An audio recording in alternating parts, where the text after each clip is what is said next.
Welcome back everyone. In today's video we are going to be flying out one of my favorite British planes, the Sea Fury FB-11. This plane sits at 5.7 in the British tech tree and is a decent rank 4 prop. The Sea Fury is by not any means a meta plane, but personally I do enjoy flying this thing. It is very similar to flying a 190 Dora as they have comparable climb, speed, and acceleration with each other. The Sea Fury does have a worse turn, but it makes up for that with its guns. The Sea Fury's guns are some of my favorite to use, as 4 Mark V Hispanos provide plenty of firepower. High damage and good ballistics make Hispano Mark Vs some of the best guns for props in the entire game. I will give you guys a fair warning that if you guys decide to fly this plane out, it is kind of boring some matches as you aren't going to get as many kills as usual. The Sea Fury's two main goals are disruption or taking care of furballs. The Sea Fury's max speed and excellent high speed control make it a great boom and zoomer, and its guns make it a great plane to rush in and disrupt either attackers or the enemy team's climb. However, if you are caught with an energy disadvantage, you are most likely going to get sent back to the hangar. So without further ado, let's hop into some matches. Post-edit Mac here, I wanted to add a quick side note about the guns of this plane. In Gaijin's most recent major update, Seek and Destroy, the semi-armor-piercing incendiary rounds on the Hispanos did get buffed. So instead of having only 3 grams of explosives per shell, they now each have over 11 grams, which means that, in theory, they should do more damage. From testing, I don't really feel a difference, so the performance you see out of these guns in this footage should be similar to how they are now in August of 2024. Also, it's been a while since my last vid, and I apologize for that. I haven't had as much free time, and have been focusing on other things besides YouTube. I don't expect myself to get back to where I was, uploading every 4 or 5 days or so, but I do want to keep this channel alive and hopefully upload more. So hopefully you guys still enjoy my channel. I've had nothing but positivity and support from you guys since I left, and I really appreciate that. So thanks to all of you guys, and let's get to the footage. So starting off, we have a 6-kill carry. And that is one of my highest kill games in the Sea Fury. You don't really get many kills with this plane, at least less than average. But anyways, we are going to start diving on a corsair who is in a dogfight with the Yak-9. And since he's in a dogfight, he's not going to be paying much attention to me, which allows me to make a nice little pass and turn him into a fireball. And now I'm going to turn to the left to start going after the Seafire and the Dodo. Seafire is going to be my main target because it's a more dangerous plane and he's closer. And the Dodo does end up dying in a head-on anyways.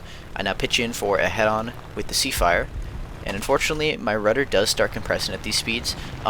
Normally the Sea Fury's rudder doesn't really compress until you get to like 700, but most rudders do compress at that speed, so it is hard to get those shots. However, the Sea Fury's rudder is good. The Seafire apparently goes AFK for some reason. I turn him into a fireball, and now I'm going to turn to the right to clean up the furball down here. There's a Corsair, a BF-109, and a Focke-Wulf, and that is a 4B Corsair, so I do want to be very careful because he has great guns, good flight performance, and I do not want to be touched by those guns at all. And my main priority target is going to be the Corsair. However, when the BF-109 presents himself like this, also the Corsair dives under me, that is a very easy kill in the BF-109, and I want to be focused in these furballs to kill any enemy as quickly as I can because diminishing numbers in furballs is the most important thing. So I now loop back over, and again the Corsair is going to be my primary target. However, he is going to start rolling underneath me again, and the Focke-Wulf is going to present an easier target for me. So I go in for the Focke-Wulf, he's not really dodging properly, and he goes down. Unfortunately, the Yak-9 does also go for the Focke-Wulf at the same time, which kind of allows the Corsair to get a bit of breathing room, and the Yak-9 does end up crashing due to the Corsair. So I'm now alone with this Corsair. I do have an energy advantage, but that's not really saying much considering it is a 4B Corsair. He can literally hit me with those guns from 1.6, and again, this is very dangerous. He has good guns, and he actually ends up getting a crit on me. However, it's nothing substantial, so I can keep kind of doing whatever, and I time my stall perfectly. He ends up stalling out right in front of my guns, and I get a nice kill. Skipping forward a bit, I go for a bomber who is already on fire and going down, but I want to make sure he goes down, and this is the problem with going for bombers when you don't have enough speed and when you're not at like an optimal angle. They can just easily shoot you, and they can easily kill you. Like, my pilot is red, I almost got sniped out of the airplane, and he's still hitting me, even from this range. And yeah, it's very sketchy to go for bombers like that, and in general, unless you have a good angle and a lot of speed going into the pass. Anyways, we are going to skip forward to the last enemy, which is an American LF Mark 9. And all I have to do is just kind of straight line it towards him right now, just diving, gaining some speed for the pass. He does pitch in for a head-on, and unfortunately my guns don't end up hitting him here, which is annoying. However, I can actually afford to go up here considering that I have so much more speed. And again, normally it wouldn't be ideal to spiral an LF Mark 9 because they're literally the only plane that I wouldn't say the only plane. They're one of the planes that are extremely scary in these types of dogfights. Unfortunately, my severe damage, or my critical damage to my plane, doesn't allow me to get fire and solution. So instead, I'm going to raise my flaps and stop turning towards him and just kind of extend away. And even though I am damaged, and we are at low altitude with an LF Mark 9, I am still going to be able to run away from him. And I am speeding this part of the video up because it is kind of boring. It's just me running away in a straight line. And eventually he actually does turn away. And here he goes. So the second he turns away, I'm going to follow him because he is actually just giving me a 6 o'clock.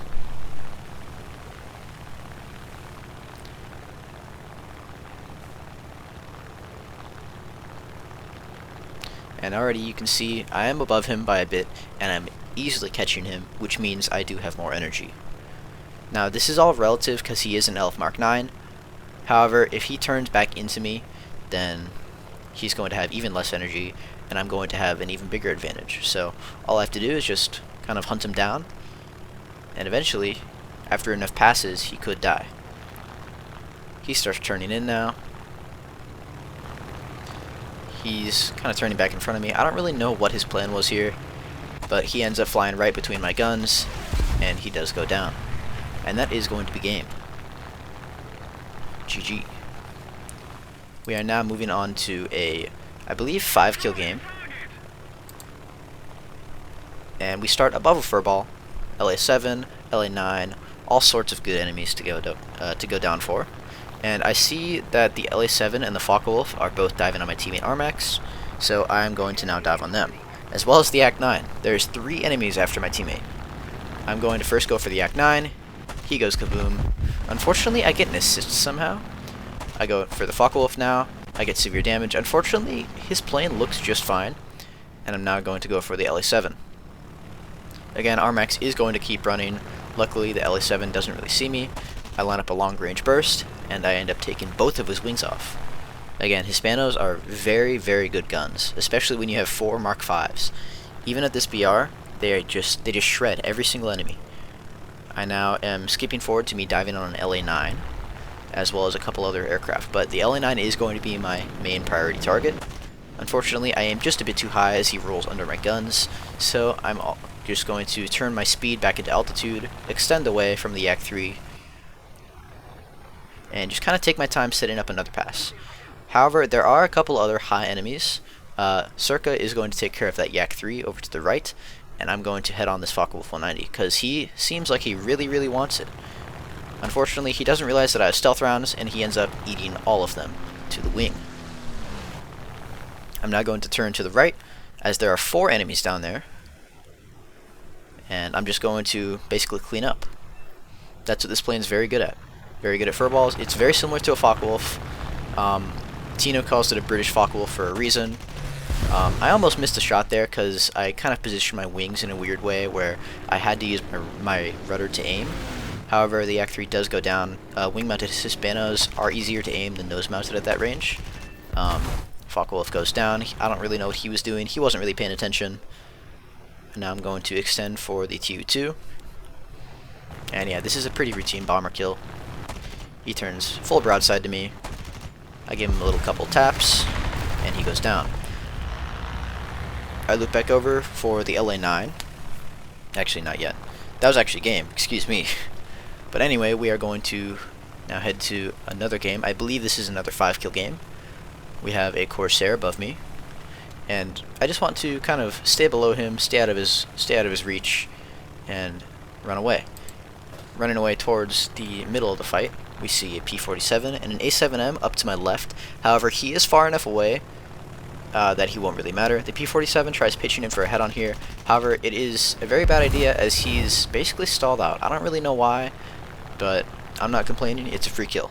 I am going to now climb turn my speed into energy and altitude, and I'm going to go for the couple of enemies that are over here. The Yak 9 is my main priority target because he is the most dangerous plane in this situation. He doesn't really know what he's doing. It gives me a nice easy shot. He goes down, and I'm now going to extend away from the P-47 and the F-8F.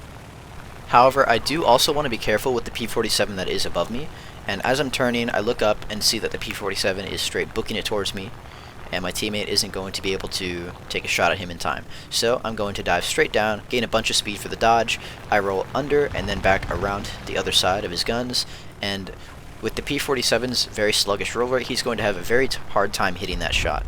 And so I'm now free to dive on these two enemies below me. And since they're going for the I-225 in front, they're not really checking their 6, and this allows me to swoop in and basically kill them for free. F-8F goes down. P-47 is now next. In my sights, he's slow, he's low, and he goes down very easily. And I'm now going to extend away. Luckily, there's no one really around me, so I can actually head towards their airfield now, as there is a J2M over there. I take a head-on. Unfortunately, I think I just shot a bit too low. I don't really know. I feel like they should have hit, but Orthoner said they didn't. So, since I have so much more energy than him, I can convert my speed into altitude and energy trap the J2M. I'm going to go straight up over his guns, and he's going to get nowhere near me. Landing flaps help me flip over quicker, and right now it's just a matter of making passes on him until he dies. Instead of diving, he does a flat turn with no energy, which again allows me a very easy shot. I tap again, and he goes down. And that's basically going to be game. There is a P-47 in front of me who actually rams a tree. I was chasing him, and I don't really know what he was doing. He almost looked AFK. And yeah, let's not talk about that first pass. Wing-mounted guns with 600 convergence do have a tendency to do that sometimes, but in the second pass, I do end up killing him. Moving on, we have another full-up tier, and a BI is in front of me, and these are planes that you really want to get out of the game as quick as possible, so I do take a risky head on there. However, it does end up paying off, which is very nice for our team, because our team has one less BI to deal with, and we all know and hate BIs, especially when they're on the enemy team. I take out the Spitfire, and I'm now going to extend away from the F-8F. However, he doesn't seem to be diving on me, so I can actually just kind of keep my trajectory right now and head for the other enemies on the other side of the map. I'm going to go for this HE-162 because it is a jet, and he's damaged right now, so I want to make sure he absolutely goes down, because when there is a jet, you are always going to be at a disadvantage when you're in a prop, because they just have so much more speed than you. I tap, HE-162 goes down. And yeah, jets are the highest priority target when you're in a prop, because they are so much faster than you. I now go for the J288. I whiff. Again, I don't really want to talk about that. I'm going to blame that on, let's see, I'm going to blame that on EU servers and stealth rounds, because I can. However, my second shot, yeah, that one doesn't miss. And his guns almost don't miss me. Skipping forward just a bit, this is, I believe, the last guy of the match, another 288, and yeah, in this situation, he doesn't really have a 20 mils to back him up. They're only in the tail section, and yeah, makes a very easy kill. He didn't even attempt to dodge, and we are now going to move on to the next game. There is going to be a BF-109 in front of me, and again, I like pushing head-ons in this plane because it has such good guns for it. He goes down. I don't really know what his plan was there. He was a bit too slow to dodge, and he basically turning under like that presented me with a full broadside of his plane, so it's very easy for me to hit him. I now go head-on with AG-55. He's very slow as well. He's not really paying attention to me, and again, I can just sideswipe him. He is severely damaged, so I'm going to spray to finish him off, and I've had some people in the comments say that that is kill stealing. However, if a plane is severely damaged and you finish them off, actually you and your teammate who severely damaged him do get the kill, so just want to point that out. Gives both me and my teammate extra silver lines, extra RP, so everyone's happy. Anyways, we are going to go for this BF-109. Unfortunately, I can't aim, even though he's not paying attention to me. And that is going to be 3 very easy kills. And that's just kind of what can happen in some situations when you rush climb in, because this plane does climb at, I would say, speeds of around 310 kilometers an hour, which means you are going to get to the fight earlier than the enemy team would expect you to. And yeah, this plane's main job is to disrupt the enemy team's climb. We are now going to move on to, I think, the final game of the video. Yeah, this is me diving on a C205, excuse me. And unfortunately, I don't really get the shot here, but all I have to do is just turn my speed into altitude and extend away from him. I have so much more energy, and there's no need for me to get caught into a fight where he's spiraling down, because that's just a losing fight for me. He has better turn, and if I go down with him, he's going to equalize the energy much quicker. So I don't want to do that. I now loop back over, and there is a 109 in front of me. I want to be very careful of that, but I also want to keep an eye on the C205.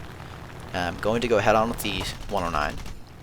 I dodge his shots, but the C205 also, right after I go for the 109, does present himself, and he ends up going down because he gave me a broadside profile. I'm now going to extend away from the 109, and this is skipping forward quite a bit, but the 109 does end up going for somebody else and is below me now, so I'm going to push ahead on with him. And since he's below me, he doesn't really want to take that, and I end up getting a very nice shot when he tries to dodge under. And we are now going to go to the last kill of the video, which was a Fw-190 Dora who really wanted to head on, and he ended up full committing, and this is basically why you don't want to full commit head on with a plane with 420s. That is going to be the end of the video, so I hope you guys enjoyed. Thanks for watching, and I will see you guys all in the next one. Peace out.